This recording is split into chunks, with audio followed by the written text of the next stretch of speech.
With Prime Minister Pushpakamal Dahal scheduled to visit China in just about 3 weeks' time, Nepal has intensified preparations, especially working on the agendas and the wish list. A meeting in this regard was also held yesterday at the Ministry of Foreign Affairs. It has been learned that the Nepali side during the visit will make a request to the northern neighbours to write off the loan taken during the construction of Pokhara Airport, alongside waiver of the loan taken while purchasing the 5 China-made aircrafts. Good morning, I'm Sarah Sapsanamma. Let's begin with the headlines of the hour. The District Administration Office Sunsari imposes a prohibitory order in Dharan sub-metropolis today. The notice aimed at curbing the rise in untoward incidents in Dharan. The Office of the Attorney General piles pressure on the government attorney not to file case against alleged culprits of Lalita Niwas land scam under organized crime. Analysis of flight data and videos by international media claims the aircraft carrying Wagner boss Yevgeny Prigozhin was likely brought down by explosion. And a stampede at Madagascar's national stadium during the opening ceremony of the Indian Ocean Island Games kills at least 13 fans, including 7 children, while 80 others in. An independent judiciary is a crucial cog of democracy. It hardly needs emphasizing that executive, judiciary and the legislative work in tandem on the basis of decentralization of power to make the state a well-functioning machine. However, disputes have emerged among these 3 state organs time and again, more so in the recent past. The Supreme Court has twice rejected the legitimacy of the government formed in Koshi province in the political turmoil seen in Koshi of late. The Apex Court decision on Thursday that turned the Koshi government into a caretaker status has not gone down well with the ruling parties. Likewise, Prime Minister Pushpakamal Dahal has publicly expressed dissatisfaction with the Supreme Court directive to launch an investigation into the Lalita Niwas land scam. Premier Dahal has termed it a breach of the rights of the executive. Meanwhile, lawmakers are upset over the Supreme Court decision to scrap the lawmaker parliamentary fund. This is, however, not the first time that the judiciary has come into conflict with the executive. The then Prime Minister, late Manamohan Adhikari, back in 1995, had dissolved the parliament only for the Supreme Court to reinstate it. Likewise, former Prime Minister, late Girija Prasad Koirala, had refused to comply to appear at court to record the statement while challenging to sift the court to Narandhiti. Recently, the Apex Court on 2 occasions reinstated the parliament that was dissolved by the then Prime Minister KP Sharma Oli in 2020 and 21. The court on 2nd occasion even issued a mandamus for the appointment of Sher Bahadur Deuwa, the Congress chief, as the Prime Minister. Political analysts feel that going by the recent developments, it seems like the Supreme Court has interfered with a number of government decisions. However, the government itself has never tried to weigh its decision in terms of whether they abide by the constitutional norms.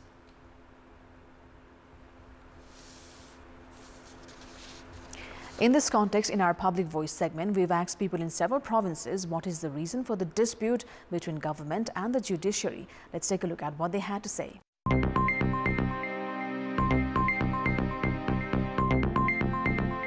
सरकारले कतिपय कुरा मिल्ने कुरा नमिल्ने कुरा कानुनमा लेखेको कुरा भन्दा बाहिर गएर पनि काम गराउन खोज्छ तर न्यायालयले त स्वीकार्दैन। सरकारले स्वतन्त्र रूपमा काम गर्न नदिने हुँदा पटक पटक विवादमा आइरहेको हुन्छ। नेताहरू इमानदार नभएका कारणले यी समस्याहरू न्यायालय र नेताहरू बीच जुधिने गर्छ। नेतृत्वहरूमा एउटा स्वेच्छाचारिता बढी हो कि भन्ने लाग्छ। न्यायालयले नै चाहिँ राम्रो निर्णय गर्नुपर्ने हो। सरकारले न्यायाधीशहरूको नियुक्तिमा गरेको राजनीतिकरण नै यसको परिणाम हो। दुवै पक्षहरूको बीचमा चाहिँ निश्चित भेस्टेड इन्ट्रेस्टहरू छन्। काम कर्तव्यका अधिकारका बीचमा जुन नेपालकै संविधानमा त्यस्तो किसिमको कन्ट्राडिक्सन देखिएको छ र त्यो कन्ट्राडिक्सनकै कारणले हो जस्तो मलाई लाग्छ। राजनीतिक भागभण्डाका आधारमा गएका न्यायाधीशहरूले नुनको सोझो गरेर चाहिँ आफ्नो राजनीतिक दललाई चाहिँ संरक्षण दिनुको मुख्य कारणले गर्दाखेरि नै यो न्यायालय र हाम्रो देशको सरकार बीच जहिले पनि विवादित भइरहेको हुन्छ। न्यायालयले आफ्नो ढङ्गले आफ्नो पावरले देखाएर काम गर्न खोज्छ अनि फेरि सरकारले पनि आफ्नो तरिकाले काम गर्न खोज्दाखेरि यिनीहरू दुईटाको तालमेल नमिलेको कारणले यस्तो भएको। न्यायालय चाहिँ बनेका नीति नियमहरू कार्यान्वयन गर्ने पक्षमा अगाडि बढिरहेको देखिन्छ र सरकारले चाहिँ अब सरकारमा रहने व्यक्तिहरूको चाहिँ अनुकूल प्रयोग गर्न खोजेको कारणले सरकारले पनि आफ्नो तरिकाले नियुक्ति गर्ने र चाहिँ न्यायालयले पनि आफ्नै उसमा दम्म देखाउन खोजेको भएको कारणले गर्दाखेरि सरकार र न्यायालयको बीचमा घनिष्ठ सम्बन्ध हुनुपर्ने हो, तर हाम्रो देशमा त्यस्तो देखिएको छैन। न्यायालयले के भने न्याय मिचेर काम गर्न चाहदैन र सरकार के भने न्याय मिचेर आफ्नो कार्यकर्ता बचाउनु भने कार्यकर्ता बचाउनु पनि कुरा हुन्छ। यो कारणले पनि न्यायालय र सरकार बीचमा विवादको सिर्जना खडा हुन्छ।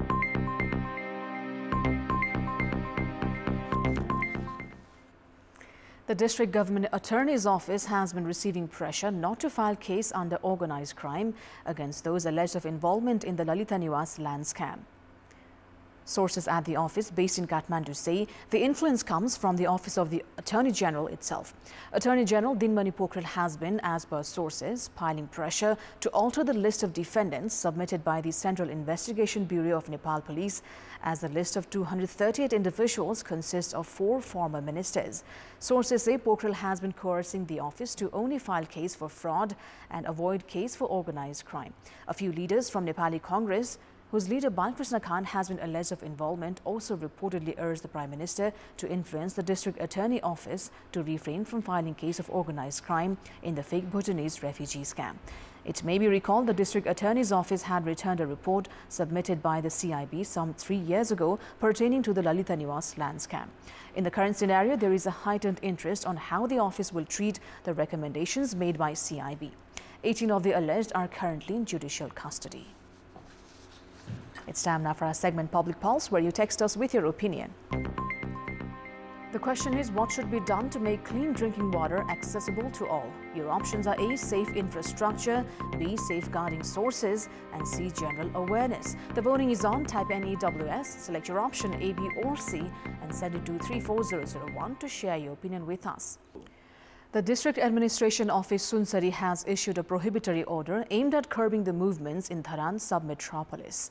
Chief District Officer Humkala Pandey has said general public have been directed to refrain from holding any social, religious or political assemblies without informing and coordinating with security entities. The DAO has said the prohibitory orders come in the wake of religious, communal and health crisis in recent time and will remain in effect till midnight tonight. Meanwhile, Dharan Mayor Harka Sampang has urged the local residents to maintain harmony and unity among one another.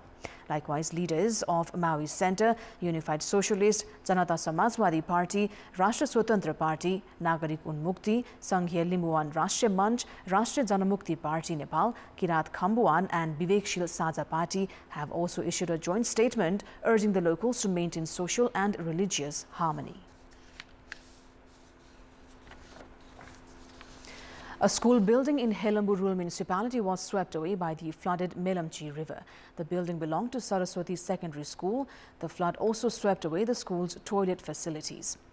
Melamchi River has swollen following incessant rainfall for the past 4 days, and other infrastructures like Melamchi Valley Campus and Sri Terse Secondary School are also at risk of flood.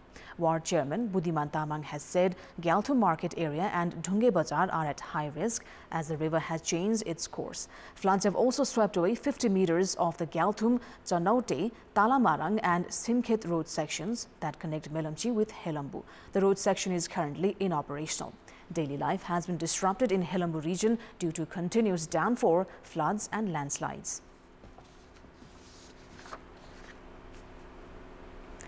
Let's move on to the international update.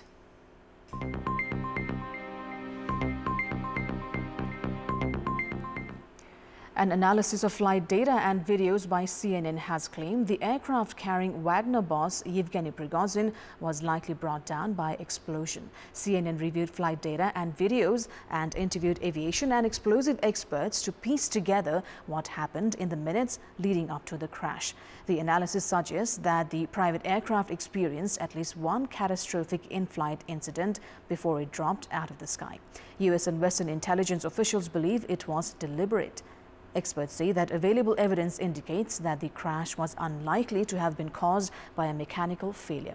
The private Embraer Legacy 600 linked to Prigozhin took off from Moscow shortly before 6 p.m. local time on Wednesday and showed no sign of any problems before drop. The plane reached a cruising altitude of 28,000 feet at 6:11 p.m., moving at a speed of 590 miles per hour. When the plane transmitted the last data, it had fallen to an altitude of 19,725 feet. One aviation expert said The flight's final fluctuations in altitude are highly unusual, suggesting that the pilot was trying to stabilize the plane before the crash. Several residents who lived near the crash site described hearing explosions before seeing the plane plummet to the ground. Hundreds of protesters gathered in front of the French military base in Niger's capital Niamey, threatening to storm the facility if troops don't depart the West African nation within a week.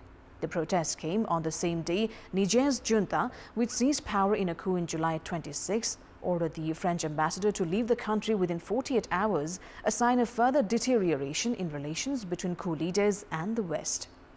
Like recent coups in neighboring Burkina Faso and Mali, the military takeover in Niger came amid a growing wave of anti-French sentiment, with some locals accusing the European country of interfering in their affairs. Niger has a strategic significance as one of the world's biggest producers of uranium and as a base for French, US and other foreign troops that are helping to fight Islamist militant groups in the region.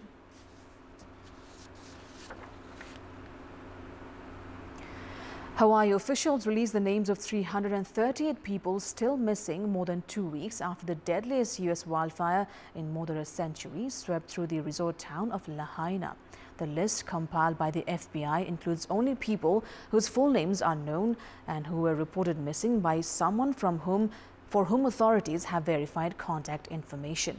In releasing the names late on Thursday, authorities urged anyone who knows that someone on the list is safe or has additional information that might help locate them to contact the FBI. Officials also encouraged relatives to submit the names of anyone else still missing and to provide DNA samples to assist in identifying remains. The number of families that have provided DNA is lower than authorities had hoped thus far, making a difficult job even more challenging. Officials had said earlier in the week that they had a running list of 1,000 to 1,100 people still unaccounted for, but they warned that the tally included some people with only a single name, some duplicate listings, and some people whose genders were unclear. As of Thursday afternoon, an additional 1,732 people initially reported missing had been found. The death toll from the August 8 fire on the island of Maui stands at 115, but officials have warned that the figure is likely to rise substantially, with search teams still sifting through the ashes. The fire is the deadliest in the U.S. since 1918 forest fire in Minnesota and Wisconsin that killed more than 450. Now, former U.S. President Donald Trump is used to marketing his own merchandise, but now his mugshot, which was taken in Georgia on Thursday, is becoming a business unto itself. A store in the Los Angeles suburb of Los Feliz has taken the mugshot and put it on T-shirts, mugs and caps less than 24 hours after it was taken. The photo was distributed by the Fulton County Court to media outlets. Mugshots taken by U.S. federal courts are generally in the public domain. Classic consumerism for this country to already have, and it just happened maybe now 24 hours ago, where former President Trump got arrested, and now his face is on the T-shirt. Like, hey, you know, I don't even think he himself would be too mad about it, because, I mean, hey, it's Trump. He sells everything, so why not have a T-shirt? The mugshots of both Trump and his associate Rudy Giuliani are now on the mugshot T-shirt shelf, which also features musicians Prince and David Bowie and actor Jane Fonda. A crush of sports fans trying to enter Madagascar's national stadium for the opening ceremony of the Indian Ocean Island Games has killed 13, including 7 children, and injured around 80. It was not immediately clear what caused the crash, but at least 15 people were killed in a similar incident at the Mahamasina Stadium in 2019. Prime Minister Christian Ntse said 11 of the injured were in a critical condition. The Indian Ocean Island Games were created by the International Olympic Committee in 1977 and include athletes from Mauritius, Seychelles, Comoros, Madagascar, Mayotte, Reunion and the Maldives. Dozens of protesters gathered outside Spanish Football Federation headquarters just outside Madrid to demand the resignation of the federation president, Luis Rubiales. Rubiales yesterday refused to quit after grabbing star player Jenny Hermoso's head and kissing her on the lips after Spain's Women's World Cup victory, leading 56 national team members to mutiny and the government to denounce his macho actions. In a joint statement sent via the FootPro Union, all 23 of the cup-winning players, including Hermoso, as well as 32 other team members, said they would not play internationals while Rubiales remains head of the Royal Spanish Football Federation. In the same statement, Hermoso denied Rubiales' allegation that the kiss he gave her at the medal ceremony after Spain beat England 1-0 in the World Cup final in Sydney was consensual. That is all for the moment. Thank you for watching. Bye for now.